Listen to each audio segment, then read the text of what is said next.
So hello everyone to yet another video about the heart sounds.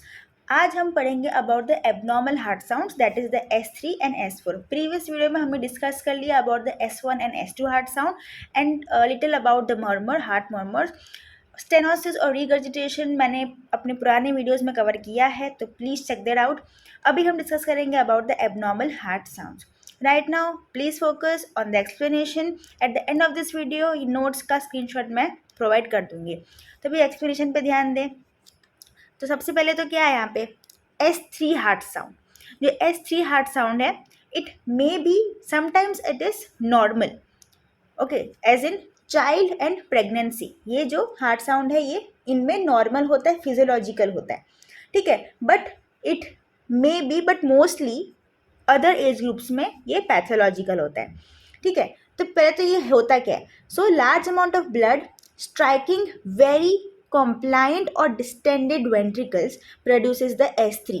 Okay, जो जब भी कभी लार्ज अमाउंट ऑफ ब्लड जो है डिस्टेंडेड वेंट्रिकल्स को स्ट्राइक करता है, बहुत ज़्यादा डिस्टेंडेड वेंट्रिकल को जब वो स्ट्राइक करता है, तो S3 हार्ट जो है, S3 हार्ट साउंड जो है वो प्रोड्यूस होता है, ठीक है। Large amount of blood striking the very compliant और distended ventricles produces the S3 heart sound. और जो S3 हार्ट साउंड है ना, ये हमेशा S2 के बाद प्रोड्यूस होता है। हाँ, और जो S3 हार्ट साउंड का दूसरा नाम क्या है भाई, वेंट्रिकुलर गैलोप, ठीक है, या फिर हम इसको S3 गैलोप भी बोलते हैं, वेंट्रिकुलर गैलोप और S3 गैलोप।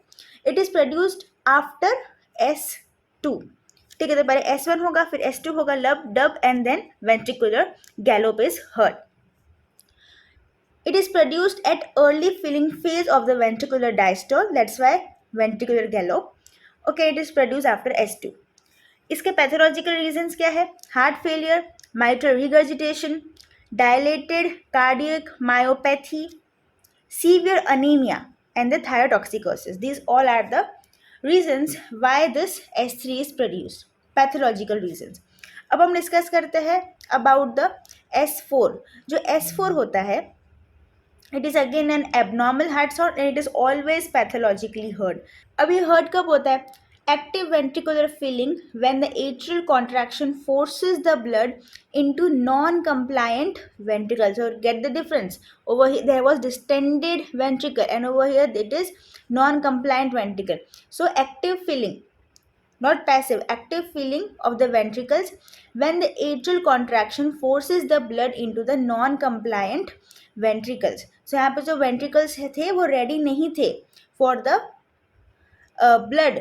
blood to fill in them, but यहाँ पे क्या हुआ, एक्टिव वेंट्रिकुलर फीलिंग हो रही है, क्योंकि जो एट्रियम है वो फोर्स कर रहा है the blood to enter inside the ventricles, okay, and so it is heard before S1 and it is also known as the atrial gallop because it occurs at the late filling phase of the ventricular diastole, ठीक है। यहाँ पे क्या था, S3 में क्या था, large amount of blood was striking very distended ventricles, ठीक है। तो इसलिए नॉर्मली फिजियोलॉजिकली चिल्ड्रन में प्रेगनेंसी में देखने को मिल सकता है, ठीक है। बट जो S4 है, यहाँ पे क्या हो रहा है, the ventricles are not ready, they are not distended, but still the active filling of them occurs, which leads to atrial gallop, or we can say S4 gallop, abnormal heart sound hearing.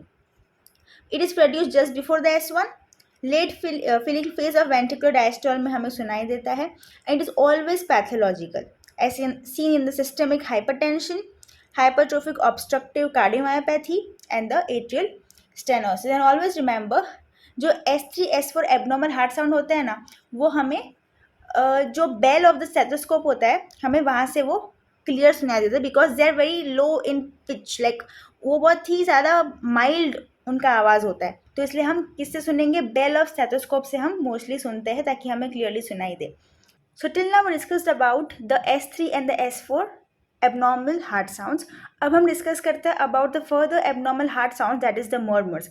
ना पहले murmurs होता क्या है, so it is the result of turbulent और rough blood flowing throughout the heart, ठीक है। कहीं पे भी जहाँ पे टर्बुलेंट ब्लड फ्लो होता है हार्ट में, कोई भी चैम्बर में, हम आगे डिस्कस करेंगे, तो फिर वो टर्बुलेंट ब्लड फ्लो जो होता है वो एक साउंड प्रोड्यूस करता है काइंड ऑफ, जिसे हम बोलते हैं murmur, by like by striking on the walls of the heart, a sound is produced due to the turbulent or rough blood flow, that is the murmurs. Okay, और murmurs जो abnormal heart sound है, it depends on the loudness. उसके grades होते हैं, उसके loudness के ऊपर grades होते हैं 1 to 6. 1 is the slightest, 3 is moderate, 6 heard without stethoscope, बिना स्टेथोस्कोप के भी मर्मर सुनाई देगा, इतने लाउड होते हैं. तो इनकी ग्रेडिंग्स है from 1 to 6 depending on the loudness. अब हम बात करते हैं पहले तो कुछ इनोसेंट हार्ट मर्मर्स के बारे में, जो एक्चुअली में पैथोलॉजिकल नहीं होते, डिजीज की वजह से नहीं होते, जस्ट बिकॉज ऑफ एज की वजह से होते हैं. तो इनोसेंट हार्ट मर्मर्स जो होते हैं ये हमें कहाँ देखने को मिलते हैं? स्मॉल चाइल्ड में, बच्चों में, एकदम छोटे बच्चे जो होते हैं उनमें सुनने को मिलता है. एक्चुअली क्या होता है, जो उनके वॉल्स, जो उनके बच्चों के जो हार्ट वॉल्स होते हैं ना, वो बहुत ही थिन और वीक होते हैं. ठीक है, बहुत थिन होते हैं. तो उसके कारण जो ब्लड रश होता है उनके बॉडी में, जो ब्लड रश होता है उनके हार्ट में फ्रॉम एट्रियम टू वेंट्रिकल या फिर कहीं और, तो क्या होगा, हार्ट साउंड प्रोड्यूस होता है. तो उसके कारण मर्मर्स प्रोड्यूस होता है, बिकॉज उनके जो वॉल्स है, हार्ट के वॉल्स है, वो बहुत थिन है. ठीक है, और जैसे जैसे उनकी एज ग्रो होगी, जैसे जैसे वो बड़े होंगे, तो वैसे वैसे उनके जो हार्ट की वॉल्स है वो थिकर होंगी, और फिर जो हार्ट मर्मर्स, जो अभी इनोसेंट हार्ट मर्मर्स आ रहे हैं, वो बाद में धीमे धीमे आना बंद हो जाएंगे. सो ये पैथोलॉजिकल नहीं है, ये नॉर्मली बच्चों में होता है. Very commonly among children, it is the Stills murmur. Again, the same, a kind of innocent murmur only, Stills murmur. कहाँ सुनाई देगा? लेफ्ट लोअर स्टर्नल बॉर्डर पर सुनाई देता है. और ये सारे इनोसेंट हार्ट मर्मर्स है, पैथोलॉजिकल नहीं, बिकॉज यहाँ पे हार्ट का जो वॉल है वो थिन है, बच्चों में अभी अच्छे डेवलपमेंट नहीं हुआ है. जैसे जैसे वो एज बड़े होंगे वैसे वैसे वो थिक होगा हार्ट के वॉल्स, लाइक और स्ट्रेचेबल होगा. उसके कारण क्या होगा, ये जो मर्मर्स है वो एज के साथ आना बंद हो जाएंगे. ओके, तो पहले तो है हमारे पास अब पैथोलॉजिकल डिजीज की वजह से जो मर्मर्स आते हैं उसके बारे में डिस्कस करते हैं. तो पहला तो है सिस्टोलिक मर्मर्स. तो सिस्टोलिक मर्मर नाम क्यों है? क्योंकि सिस्टोल के टाइम पे, सिस्टोलिक जब वेंट्रिकल सिस्टोल हो रहा होता है तब क्या होता है, तो एओटिक या तो पल्मोनरी वाल जो होती है नॉर्मल कंडीशन में, नॉर्मल कंडीशन की बात कर रही हूँ, जब वेंट्रिकुलर सिस्टोल हो रहा होता है तो एओटिक या पल्मोनरी वाल जो होती है वो क्या होगी, ऑफ कोर्स ओपन होगी, ताकि जो वेंट्रिकल्स में जो ब्लड है वो पास हो सके एओटा या पल्मोनरी वाल से, और फिर आगे फर्दर ट्रंक में और वेन में जा सके, राइट. बट क्योंकि यहाँ पे एओर्टिक या पल्मोनरी वाल्व स्टेनोसिस हो जाता है, उसकी वजह से सिस्टोल के टाइम पे, वेंट्रिकुलर सिस्टोल के टाइम पे क्या होता है, murmur, heart murmur abnormal sound सुनाई देता है. क्योंकि यहाँ पे एओर्टिक या पल्मोनरी वाल्व जो ओपन होना चाहिए था उसका स्टेनोसिस हो गया है, वो अब क्लोज है या फिर अच्छे से ओपन नहीं हो पा रहा है, इसलिए उसको हम क्या नाम देते हैं, एओर्टिक या pulmonary valve stenosis, and comes under the systolic murmur. Same way यहाँ पे भी वही चीज़ है. जब वेंट्रिकुलर सिस्टोल हो रहा होता है तो माइट्रल या तो ट्राइकस्पिड वाल्व जो एट्रियम और वेंट्रिकल के बीच में होता है वो क्या होना चाहिए, क्लोज होना चाहिए, ताकि जो ब्लड है वेंट्रिकल से एओटा या फिर पल्मोनरी में जा सके, है कि नहीं. अब इस कंडीशन में क्या होता है, माइट्रल या ट्राइकस्पिड वाल्व जिनको नॉर्मली क्लोज होना चाहिए था वेंट्रिकुलर सिस्टोल के टाइम पे, वो क्या है, यहाँ पे एबनॉर्मली ओपन है या फिर अच्छे से क्लोज नहीं हो पा रहे हैं. तो उसके कारण क्या होता है, माइट्रल और ट्राइकस्पिड वाल्व इनसफिशिएंसी और रिगर्जिटेशन होता है, which comes under systolic murmur, जिसकी वजह से एक एबनॉर्मल हार्ट साउंड प्रोड्यूस होगी ड्यूरिंग द वेंट्रिकुलर सिस्टोल, जिसे हम क्या बोलते हैं, सिस्टोलिक मर्मर. इसलिए आपको समझ में आया कि हमने इसको सिस्टोलिक मर्मर के अंदर क्यों कैटेगराइज किया है, क्योंकि वेंट्रिकुलर सिस्टोल के टाइम पे जो चीज़ होनी चाहिए, ये दोनों वाल्व्स जो यहाँ पे ओपन होने चाहिए थे वो क्लोज है, और ये जो दोनों क्लोज होने चाहिए थे वो ओपन हो रहे हैं, अच्छे से बंद नहीं हो रहे हैं. तो उसके कारण एबनॉर्मल हार्ट साउंड आ रही है, जिसे हम क्या बोल रहे हैं, systolic murmur during the systolic phase of ventricles. ठीक है, पहले तो क्या है, एओर्टिक और पल्मोनरी वाल्व स्टेनोसिस, मतलब कि ये दोनों वाल्व जो है वो अच्छे से खुल नहीं पा रहे और कंटिन्यूसली बंद ही है, या फिर बहुत लाइक इरेगुलरली, मतलब कि बहुत अच्छे से ओपन नहीं हो पा रहे. ठीक है, हमने पहले भी पिछले वीडियोस में इसके बारे में डिस्कस किया है about the stenosis and regurgitation. इस वीडियो के बाद प्लीज़ रिफर कर लेना. अब क्या है, इसमें कौन कौन से मर्मर्स सुनाई देते हैं, मतलब कि किस टाइप के. तो पहला तो है ejection click. What is ejection click? अब देखो ये क्या है, स्टेनोसिस। अब जस्ट सोचो कि यहाँ पे क्या हो रहा है, एओर्टिक या पल्मोनरी वाल जो है वो कंटिन्यूसली क्लोज है, ठीक है, मतलब कि अच्छे से ओपन नहीं है, बट वेंट्रिकल्स में ब्लड तो फिल हो रहा है, वो कॉन्ट्रैक्ट करेगा तो क्या होगा, जो भी एओर्टिक या पल्मोनरी वाल जो होगी वो उसको ओपन तो थोड़ा सा ओपन होगी वो। तो यहाँ पे क्या हो रहा है, क्योंकि यहाँ पे स्टेनोसिस है ये दोनों वाल्स का, तो जब वेंट्रिकुलर कॉन्ट्रैक्शन होगा और उसी कारण क्या होगा, जो ब्लड होगा वो फोर्स करेगा एओर्टिक या पल्मोनरी वाल्स को ओपन होने के लिए, बट वो रेजिस्ट करेंगे स्टार्टिंग में, तो दे resist the opening up before snapping open, मतलब कि झटके से ओपन होने से पहले वो क्या करेंगे, रेजिस्ट करेंगे, फिर झटके से ओपन होंगे। तो एक उसके कारण एक heart sound, abnormal heart sound सुनाई देता है जिससे हम क्या बोलते हैं, इजेक्शन क्लिक। मतलब कि ये स्टेनोसिस है, ये ओपन हो रहे नहीं है, but because of the force of the blood coming from the ventricles जो ब्लड आ रही है उसकी फोर्स की वजह से क्या हो रहा है, यहाँ पे झटके से स्नैप ओपनिंग हो रही है, हल्की सी ओपनिंग, वो भी ज़्यादा नहीं, स्नैप ओपनिंग, अचानक से झटके से थोड़ा सा, जो स्टेनोसिस है वो थोड़ा सा, जो वाल्व है यहाँ पे वो झटके से थोड़ा सा ओपन होंगे, but still they will resist the opening and that will produce a click known as the ejection click, ठीक है।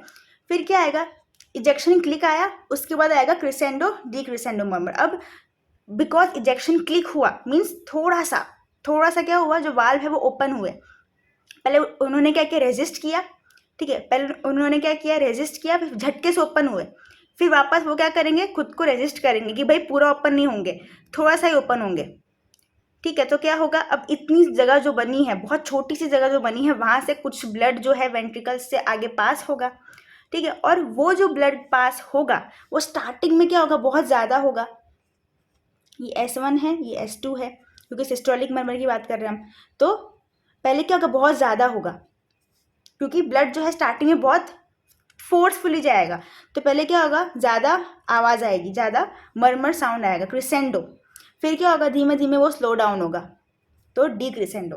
तो crescendo decrescendo murmur and it is heard over aortic and the pulmonary area. हमने इसके बारे में discuss किया है पहले कि एओर्टिक एरिया कहाँ होता है, second intercostal space at the right sternal border and pulmonary area at the second intercostal space near the left sternal border, ठीक है। समझ में आया, इजेक्शन क्लिक क्या है, क्योंकि एओर्टिक स्टेनोसिस हुआ है तो स्टार्टिंग में क्या होगा, वो रेजिस्ट करेंगे opening, but then they will resist करेंगे opening, but then they will snap open, पर उसके बाद भी स्नैप ओपनिंग के बाद भी वो क्या करेंगे, रेजिस्ट करेंगे, है कि नहीं। अब मान लो कि कोई एक इंसान है, एक जगह से उसने दरवाज़ा को लाइक वो खुलने दे रहा नहीं है, फॉर एग्जाम्पल कोई गेट है, ठीक है, यहाँ पे एक आदमी है, वो इस गेट को ओपन होने दे नहीं रहा है, अपने हाथों से उसने बंद करके रखा है, बट यहाँ से आप फोर्स लगा के खोल रहे हो कि भाई धक्का दोगे गेट को, तो स्टार्टिंग में आप जोर से फोर्स लगाओगे तो क्या होगा, ये आदमी थोड़ा सा स्टार्टिंग में रेजिस्ट करेगा, पर फिर थोड़ा सा गेट जो है वो ओपन होगा, बट फिर वो वापस पकड़ लेगा, ठीक है। तो वो जो पहले तो स्नैप ओपन हुआ थोड़ा सा, फिर वापस उसने रेजिस्ट कर लिया, उसके कारण जो एक साउंड प्रोड्यूस होगा that is the ejection click, ठीक है। रेजिस्ट ओपनिंग अब बिफोर द स्नैपिंग ओपन, ठीक है, पहले रेजिस्ट करेगा, फिर हल्का सा ओपन होगा, फिर वापस रेजिस्ट कर लेगा, ejection click and then crescendo decrescendo murmur sound सुनाई देगा, क्योंकि थोड़ा बहुत ब्लड जो है वो जाएगा, स्टार्टिंग में हैवी अमाउंट में जाएगा, फास्ट वेलोसिटी से जाएगा, फोर्सफुली जाएगा and then it will slow up. So ejection click and crescendo decrescendo ये systolic murmur in the aortic and pulmonary valve stenosis, ये याद रखना ही बहुत इंपॉर्टेंट है। अब नेक्स्ट टाइप पे आता है दैट इज द माइट्रल और ट्राइकस्पिड वाल स्टेनोसिस। तो देखो यहाँ पे क्या है, mitral tricuspid valve mitral and tricuspid valve regurgitation. यहाँ पे क्या होगा, होलोसिस्टोलिक मर्मर सुनाई देगा। What is holosystolic murmur? अब देखो ब्लड को कहाँ जाना था, ब्लड को जाना था अपने एट्रियम टू वेंट्रिकल गया था, और फिर उसके बाद जब वेंट्रिकुलर फिलिंग हो गई तो वेंट्रिकल से कहाँ जाएगा ब्लड, एओर्टा या पल्मोनरी एरिया में, है कि नहीं है। बट यहाँ पे और उस टाइम पे क्या होगा, माइट्रल और ट्राइकस्पिड वाल जो है वो बंद हो जाएंगे, क्लोज हो जाएंगे, बट यहाँ पे क्या हो रहा है, उनका रिगर्जिटेशन हो रहा है, मीन्स वो लोग कंटिन्यूसली थोड़ा बहुत ओपन ही रह रहे हैं।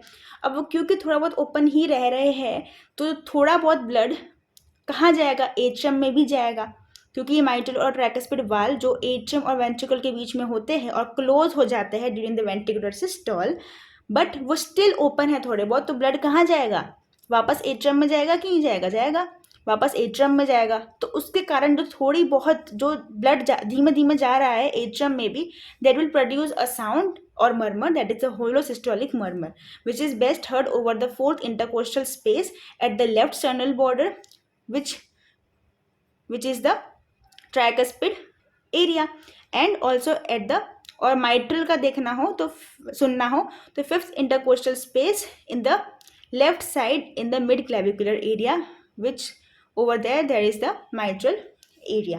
ओके, अब देखो यहाँ पे एक इंपॉर्टेंट साइन है Carvallo's sign. Now what is Carvallo's sign? During inhalation, जब इनहेलेशन, जो पेशेंट है वो इनहेलेशन कर रहा होगा, इसका पेशेंट जब इनहेलेशन कर रहा होगा तो मर्मर की जो साउंड है ना वो तब बढ़ जाएगी। Murmur sounds are louder with the inhalation. ठीक है, अब क्यों ऐसा होता है? क्योंकि इनहेलेशन के टाइम पे क्या होता है, नेगेटिव प्रेशर बढ़ता है, और नेगेटिव प्रेशर बढ़ेगा तो क्या होगा, वेंट्रिकल्स में ज़्यादा ब्लड सक होगा, और वेंट्रिकल्स में ज़्यादा ब्लड आएगा। कैसे? क्योंकि राइट एट्रियम में ज़्यादा ब्लड आ रहा है तो वेंट्रिकल्स में ज़्यादा ब्लड आएगा। तो वेंट्रिकल्स में ज़्यादा ब्लड आएगा तो क्या होगा, जब इनहेलेशन होगा तो वेंट्रिकल में ब्लड ज़्यादा आएगा, तो ब्लड सक्शन, राइट एट्रियम में ब्लड सक्शन ज़्यादा हो रहा है, और क्योंकि राइट एट्रियम में ब्लड सक्शन ज़्यादा हो रहा है तो ज़्यादा ब्लड कहाँ जाएगा, वेंट्रिकल्स में जाएगा, और वेंट्रिकल्स में जाएगा तो क्या होगा, वापस रिटर्न बैक टू द, थोड़ा बहुत जो ब्लड है वो एट्रियम में भी जाएगा, क्योंकि यहाँ पे ब्लड जो है उसका अमाउंट ज़्यादा हो रहा है ड्यूरिंग द इनहेलेशन, क्योंकि नेगेटिव प्रेशर क्रिएट हो रहा है। तो उसके कारण क्या होगा, ट्राइकस्पिड, ये राइट साइड की बात हो रही है, राइट एट्रियम में ब्लड ज़्यादा हुआ, राइट एट्रियम में ब्लड ज़्यादा हुआ, उसके कारण क्या होगा, राइट वेंट्रिकल्स में ब्लड ज़्यादा जाएगा, उसके कारण जब रिगर्जिटेशन हो रहा होगा तो तब मर्मर की साउंड कहाँ क्या हो जाएगी, ज़्यादा हो जाएगी। Next is the mitral valve prolapse. Mitral valve prolapse, this is the main, one of the important reasons, one of the important causes of regurgitation। क्या होता है, माइट्रल वाल्व प्रोलैप्स मीन्स जो माइट्रल वाल्व है उसका prolapse हो जाता है। अगर आपने मेरी पिछली वीडियो देखी हो माइट्रल वाल्व स्टेनोसिस पे, तो उसमें हमने डिस्कस किया था कि जो पैपिलरी, मान लो कि ये आपकी माइट्रल वाल्व है, ठीक है, तो माइट्रल वाल्व है, अब क्या होती है यहाँ पे हमारी पैपिलरी मसल्स होती है, और इससे अटैच स्ट्रिंग्स होते हैं जिसे हम बोलते हैं कॉर्डा टेंडिनी, और जो कॉर्डा टेंडिनी है ये हमारे माइट्रल वाल्व से, जो स्ट्रिंग्स है माइट्रल वाल्व से अटैच होती है, and this regulates the opening and the closing of the mitral valves during the contraction और relaxation of the ventricle. Ventricles contract कर रहे होंगे तो ये क्या करेगा, ये स्ट्रिंग इसको बंद कर देगा ताकि यहाँ से यहाँ ब्लड ना जाए, एट्रियम टू वेंट्रिकल ब्लड ना जाए, ठीक है, sorry ventricles to atrium blood ना जाए। इसलिए जब वेंट्रिकल्स कॉन्ट्रैक्ट कर रहे होंगे तो माइट्रल वाल्व्स बंद हो जाएगी by the help of this muscle and help of this string. But कभी कभी क्या होता है, because of some muscular dystrophies, what happens, there is lengthening of this strings, string length कर जाती है, लंबी हो जाती है, and after this they break at some point, and because of this what happens, जो माइट्रल वाल्व है उसका प्रोलैप्स हो जाता है। ठीक है, तो mitral valve prolapse is the one of the main reasons, और we can say causes of the mitral valve regurgitation. और इसमें हमें क्या क्या साउंड सुनाई देते हैं, very important, mid systolic click which is followed by the late systolic murmur. Now what is this too, ये भी हमने उस वीडियो में डिस्कस किया था, वापस डिस्कस कर लेते हैं क्या होता है मिड सिस्टोलिक क्लिक। अब देखो यहाँ पे क्या हुआ था, ब्रेक हो गया था अपना, ये स्ट्रिंग जो है ब्रेक हो गया था, तो फिर क्या होगा, थोड़ा सा जब भी कभी वेंट्रिकल्स से वेंट्रिकल्स कॉन्ट्रैक्ट करेंगे ना, तो उस टाइम पे वेंट्रिकल जब कॉन्ट्रैक्ट करेंगे ना तो उस टाइम पे ये जो पर्टिकुलर जिस एरिया से ब्रेक हुआ था, फॉर एग्जांपल ये है और मान लो इस एरिया से ब्रेक हो गया था, ठीक है, तो क्या होगा, ये ओपन हो जाएगा and it will be get pulled towards the atrium area, it will be get pulled towards the atrium area. तो क्या होगा, इतनी जगह बच गई तो फिर ब्लड यहाँ से जा सकता है कि नहीं है।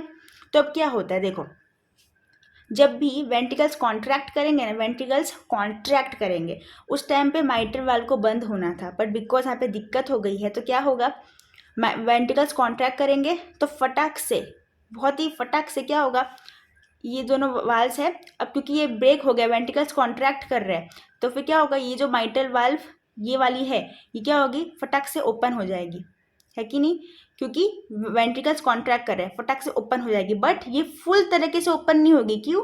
क्योंकि यहाँ पे कुछ स्ट्रिंग्स अभी भी इससे कनेक्टेड है, कुछ स्ट्रिंग्स अभी भी इससे कनेक्टेड है, फुल ब्रेकेज नहीं, थोड़ी बहुत स्ट्रिंग्स जो है टूट गई थी, तो कुछ स्ट्रिंग जो है इसको क्या करेगी, पकड़ लेगी, तो इतना ही खुल पाएगा। ठीक है, तो क्या हो रहा है, वेंट्रिकल्स कॉन्ट्रैक्ट कर रहा है तो इतना खुल पाया, तो उसके कारण ना झटके से जो स्ट्रिंग्स है ना नीचे इसकी, वो क्या करती है, स्ट्रिंग्स जो है इसको रोक लेती है। ये ऐसे था, वेंट्रिकल्स कॉन्ट्रैक्ट हुए तो ये झटके से ओपन हुआ, पर जो यहाँ पे जो स्ट्रिंग्स थी ये क्या कर लिया, इसको स्ट्रिंग्स ने इसको पूरा ओपन होने से रोक लिया, तो उससे कारण एक क्लिक साउंड प्रोड्यूस होता है, जिसे हम बोलते हैं मिड सिस्टोलिक क्लिक। हमने इसको मिड सिस्टोलिक क्यों बोला, क्योंकि वेंट्रिकल्स जब कॉन्ट्रैक्ट कर रहे थे, जो at the middle of the systolic period of the ventricles, ये वाला साउंड सुनाई देता है बिकॉज ऑफ दिस रीजन। इसके बारे में हमने डिटेल में डिस्कस किया है उस वीडियो में, मैंने आपको वापस बता दिया इसमें। तो क्या होता है, मिड सिस्टोलिक क्लिक प्रोड्यूस होता है। तो as you can see over here, systolic phase है S1 to S2, mid systolic click middle में सुनाई दे रहा है आपको, मिड सिस्टोलिक क्लिक। ठीक है, अब ये क्या है, लेट सिस्टोलिक मर्मर। अब बिकॉज यहाँ पे ओपन हो गया इतना सा, तो जो वेंट्रिकल्स में ब्लड था वो वापस कहाँ जा रहा है भाई, एट्रियम में वापस जा रहा है। जो वेंट्रिकल, क्योंकि अभी देखो ये बंद नहीं है, राइट, ये खुल गया, ये क्लिक की वजह से खुल गया है। हमने डिस्कस किया कि ये यहाँ पे क्या प्रोलैप्स हो गया है, तो वेंट्रिकल्स में जो ब्लड होगा वो कहाँ जाएगा, वापस एट्रियम में जाएगा। अब क्योंकि वो वापस एट्रियम में जा रहा है तो उसके कारण मर्मर प्रोड्यूस होगा, जिसे हम क्या बोलते हैं, late systolic murmur. So mid systolic click and late systolic murmur. Okay, कहाँ पे, in the mitral valve prolapse is very important. ठीक है, अब देखो स्क्वाटिंग करते समय क्या होता है, ये जो मिड सिस्टोलिक क्लिक है ना, ये S1 है, ये S2 है, ये S1 है, ये S2 है। जब स्क्वाटिंग कर रहे हो तो स्क्वाटिंग में क्या होता है, जो वेनस रिटर्न जो होता है वो बढ़ जाता है। अब देखो, जो मिड सिस्टोलिक क्लिक है ये कितना लेट आया, ये मिड सिस्टोलिक क्लिक था, राइट, बट अभी यहाँ पे आ गया है, जो क्लिक है वो लेट हो गया, डिलेड हो गया, प्लस मर्मर भी शॉर्टर ड्यूरेशन का हो गया, होना था कितना, इतना। पर स्क्वाटिंग करने से क्या होता है, जो वेनस रिटर्न होता है ना वो इंक्रीज हो जाता है।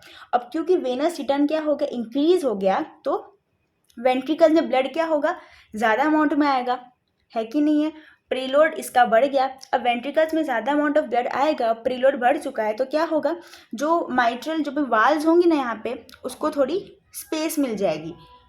ठीक है, उसको थोड़ी क्या मिल जाएगी, स्पेस मिल जाएगी, तो क्या होगा, उसको झटके से जब ये वेंट्रिकल्स थोड़े डायलेट हो गए होंगे, क्योंकि वेनस रिटर्न क्या हो गया है, बढ़ चुका है, तो वेंट्रिकल्स डायलेट हो गए होंगे, तो उनको जब वो कॉन्ट्रैक्ट करेंगे ना तो क्लिक प्रोड्यूस होने में टाइम लगेगा थोड़ा सा, क्योंकि वेंट्रिकल्स की साइज़ बड़ी हो गई है, वेनस रिटर्न ज़्यादा हो गया है, तो वेंट्रिकल्स फीलिंग ज़्यादा हो गई है, डायलेट हो गए हैं, उनको कॉन्ट्रैक्शन करेंगे, और जो बिकॉज ये जो अपने वेंट्रिकल्स है वो डायलेट हो गए हैं, तो जो माइटल वाल्व्स हैं उनको थोड़ी स्पेस मिल गई है to hang out, and because of this थोड़ा लेट क्लिक प्रोड्यूस होगा।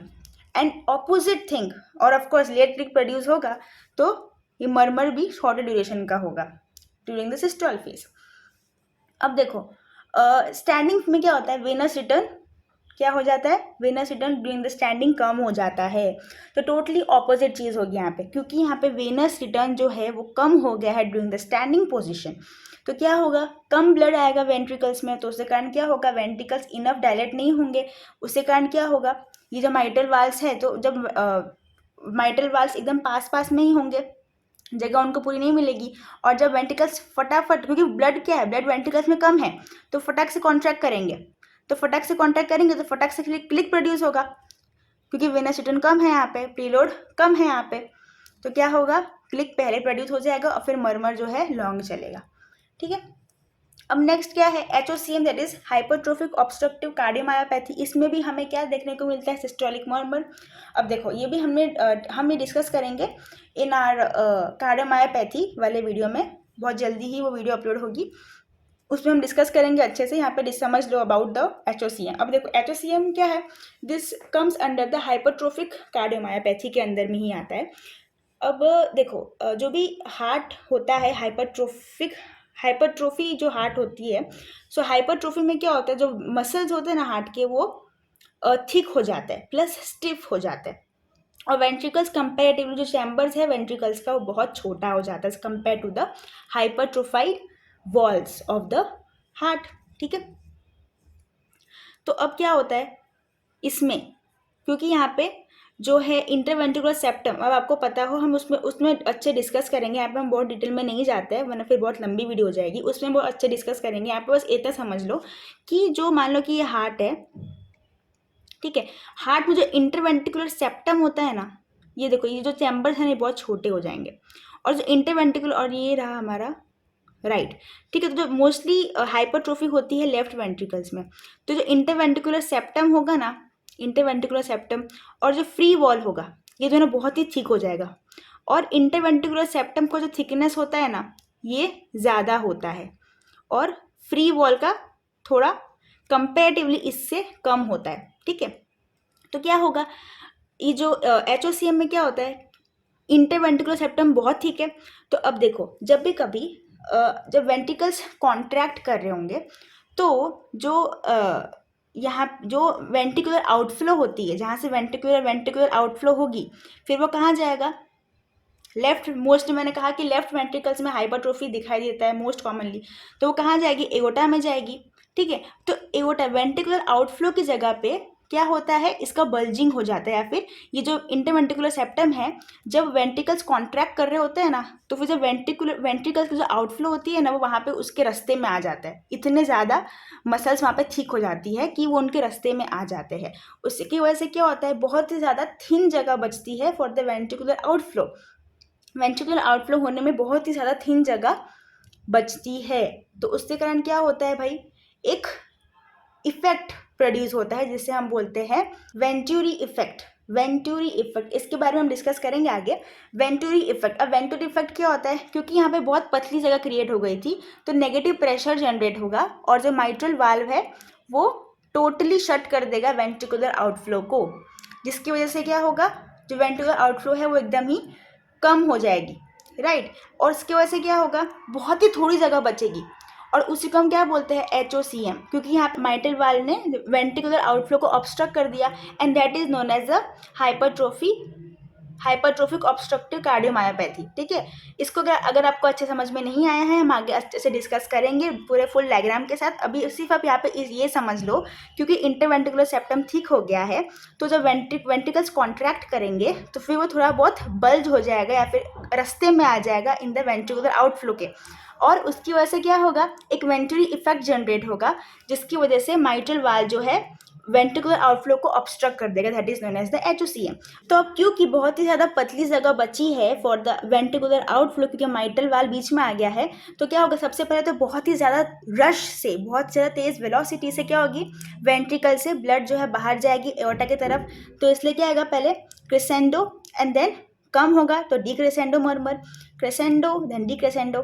ठीक है, कहाँ पर सुनाई देता है, माइट्रल एरिया में, स्क्वाटिंग के टाइम पे और स्टैंडिंग के टाइम पे, यहाँ पे भी अलग अलग होगा। क्यों, क्योंकि देखो स्क्वाटिंग करने से क्या होता है, सिस्टमिक वेस्कुलर रेजिस्टेंस जो है, सिस्टमिक वेस्कुलर रेजिस्टेंस जो है वो बढ़ जाता है, तो क्या होता है भाई, उसकी वजह से आफ्टर लोड इंक्रीज हो जाएगा। अब क्योंकि आफ्टर लोड इंक्रीज हो जाएगा तो वेंट्रिकल्स स्ट्रेच आउट करेंगे, और क्योंकि वो वेंट्रिकल स्ट्रेच करेंगे, थोड़ा डायलेट होंगे, थोड़ी जगह बनेगी उसमें, तो क्या होगा, यहाँ पे जो एम्पलीट्यूड है या फिर जो इसका वॉइस का जो मर्मर का जो इंटेंसिटी है वो कम होगा। और ऑपोजिट चीज़ होती है स्टैंडिंग में, यहाँ पे क्या होगा, आफ्टर लोड जो है वो आफ्टर लोड क्या होगा, कम हो जाएगा, क्योंकि सिस्टमिक वेस्कुलर रेजिस्टेंस क्या होगी, यहाँ पे कम हो जाएगी ड्यूरिंग द स्टैंडिंग, या फिर हम बोल सकते हैं वेनस रिटर्न जो है यहाँ पे स्टैंडिंग में कम हो जाता है, तो प्रीलोड भी कम हो जाएगा और आफ्टर लोड भी कम हो जाएगा। उसके वजह से वेंट्रिकल्स अच्छे से स्ट्रेच नहीं होंगे, उसके कारण क्या होगा, यहाँ पे इंटेंसिटी ज़्यादा होगी साउंड की, मरमर की। ओके, और क्या है भाई, और है हमारे पास ventricular septal defect. Ventricular septal defect as the name says, जो इंटरवेंट्रिकुलर सेप्टम होता है, जो वेंट्रिकल्स को लाइक सेपरेट रखता है, उसमें गैप प्रोड्यूस हो जाता है, जिसकी वजह से वो दोनों डायरेक्ट कांटेक्ट में आ सकते हैं। तो जब भी कभी मान लो कि लेफ्ट वेंट्रिकल है उसमें प्रेशर ज़्यादा है, ठीक है, तो उसके कारण जो लो प्रेशर एरिया है, मतलब कि राइट वेंट्रिकल, वहाँ पे क्या होगा, जो ब्लड लेफ्ट वेंट्रिकल है वहाँ से कहाँ जाएगा, राइट वेंट्रिकल में जाएगा, high to low pressure area में जाएगा। ठीक है, तो उसके कारण क्या होगा, होलोसिस्टोलिक मर्मर प्रोड्यूस होगा at the lower left sternal border because the blood goes from high pressure area to low pressure area. ठीक है, सिंपल सा है, तो कुछ ज़्यादा डिफिकल्ट था ही नहीं. अब हम डिस्कस करते हैं बोले डायस्टोलिक मर्मर्स. डायस्टोलिक मर्मर्स कब होगा? जब वेंट्रिकल्स रिलैक्स कर रहे हैं, वेंट्रिकुलर फिलिंग हो रही है. तो वेंट्रिकल्स जब फिलिंग होगी या फिर वेंट्रिकल्स जब रिलैक्स कर रहे होंगे तब क्या तब एओर्टिकल पल्मोनरी वाल्व्स क्या होनी चाहिए? क्लोज होनी चाहिए. ठीक है, नॉर्मल कंडीशन में जब वेंट्रिकुलर फिलिंग हो रहा है, वेंट्रिकल्स रिलैक्स कर रहे हैं, तो एओर्टिकल पल्मोनरी वाल्व जो होनी चाहिए वो क्या होनी चाहिए? ऑफ कोर्स क्लोज होनी चाहिए. और माइट्रल और ट्रैकिस्पिड वाल्व क्या होनी चाहिए? ओपन होनी चाहिए, ताकि जो ब्लड है एट्रियम में से वो वेंट्रिकल में आ सके. बट दिक्कत क्या होती है यहाँ पे कि मर्मर्स, डायस्टोलिक मर्मर कब प्रोड्यूस होते हैं? तो वेंट्रिकुलर डायस्टोल के टाइम पे एओर्टिक या पल्मोनरी वाल्व जो है वो बंद अच्छे से ना हो पाए, या फिर माइट्रल और ट्रैकिस्पिड वाल्व जो है वो अच्छे से क्लोज ना हो पाए, तो डायस्टोलिक मर्मर प्रोड्यूस होगा during the ventricular diastolic phase. Simple से आपको नॉर्मल कंडीशन याद रखने कि जब वेंट्रिकुलर का डायस्टोल हो रहा होगा, वेंट्रिकल फिलिंग हो रहा होगा, तब क्या चीज़ नॉर्मल होनी चाहिए, तो उसके ऑपोजिट क्या होगा? एबनॉर्मल. ठीक है, सिंपल. तो पहले तो हम डिस्कस करते हैं अबाउट द एओर्टिक और पल्मोनरी रीगर्जिटेशन. मीन्स ये दोनों वाल्व जो है वो क्या हो रहा है? बंद ही नहीं हो पा रहे अच्छे से. तो क्या होगा इसकी वजह से? Early diastolic decrescendo murmur. Early diastolic decrescendo murmur. अब इसका मतलब क्या होता है? अब देखो S1 to S2 is what? It is systolic phase. S2 to S1 is diastolic phase. हमने पहले के वीडियोज में डिस्कस किया है. तो अब देखो ये हम इस पर डिस्कस करेंगे क्योंकि यहाँ पे क्या है, डायस्टोलिक मर्मर्स के बारे में हम बात कर रहे हैं. क्योंकि जो एओर्टिक या पल्मोनरी वाल्व है वो अच्छे से क्लोज नहीं हुई है, ओपन ही है, तो जो ब्लड है इन द एओर्टिक या पल्मोनरी वाल्व वो रेट्रोगेट आएगा, ऑपोजिट डायरेक्ट वापस आएगा टुवर्ड्स द वेंट्रिकल्स. उसके कारण एक साउंड प्रोड्यूस होगा, that is the early diastolic decrescendo murmur.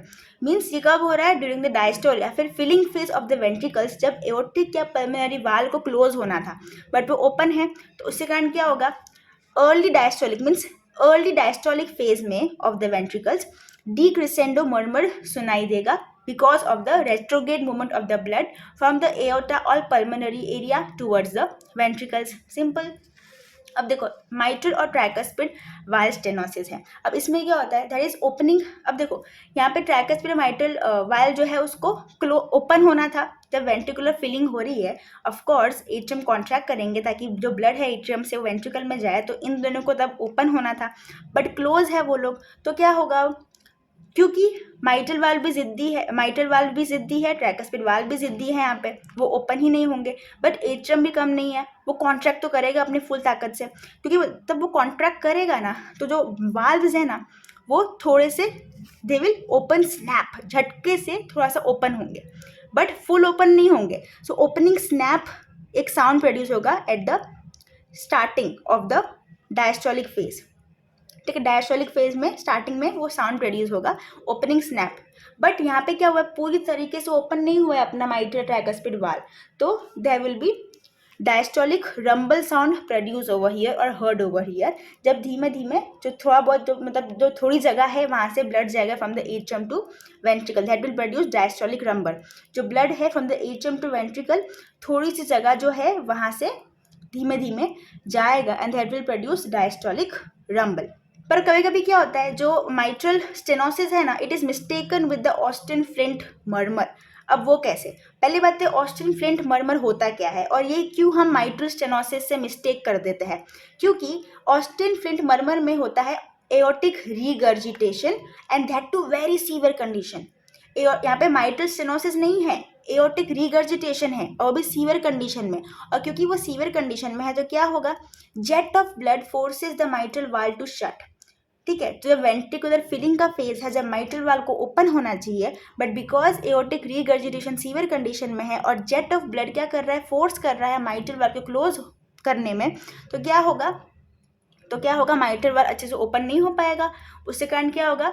Blood जो है यहाँ पे rambling mid diastolic rumble sound सुनाई देगा. मीन्स सिर्फ ये वाला फेज सुनाई देगा, ना कि ये ओपनिंग स्नैप साउंड नहीं सुनाई देगा, मिड डायस्टोलिक रंबल साउंड सुनाई देगा. क्यों? क्योंकि थोड़ा बहुत जगह से ब्लड आएगा from atrium to ventricle. This is the Austin Flint murmur mistaken with the mitral stenosis. अब आते हैं नेक्स्ट पे, that is the continuous murmur. This is heard throughout the systolic and the diastolic phase, and it is most commonly seen in the patent ductus arteriosus. अब patent ductus arteriosus में क्या होता है? There is abnormal connection between the pulmonary and the aortic area. जो pulmonary trunk है और aortic जो aorta है, उन दोनों के बीच में क्या होता है? एबनॉर्मल कनेक्शन हो जाता है.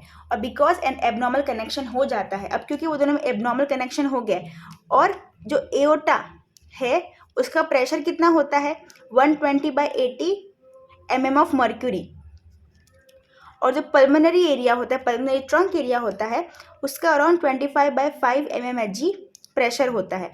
अब क्योंकि यहाँ पे कितना डिफरेंस हो गया है, अराउंड 95/75 इतना प्रेशर डिफरेंस हो गया है, तो क्या होगा, जो ब्लड है वो एओटा में से कहाँ जाएगा, डायरेक्टली पल्मोनरी एरिया में जाएगा. ठीक है, जो एओटा में ब्लड था वहाँ से पल्मोनरी एरिया में ब्लड जाएगा, पल्मोनरी ट्रंक में जाएगा.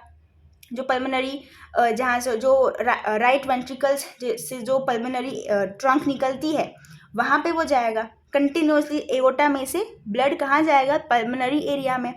ठीक है, and that will produce a continuous murmur sound which is heard through out the systole and the diastolic phase.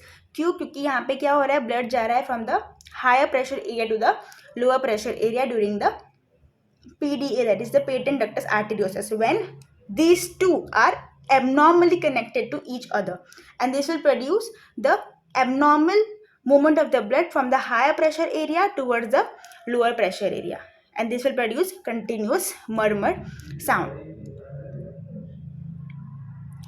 So this was about the abnormal heart sounds. अब मैं आपको provide कर दूंगी notes.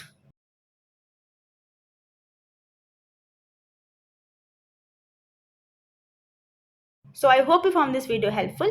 Thank you so much.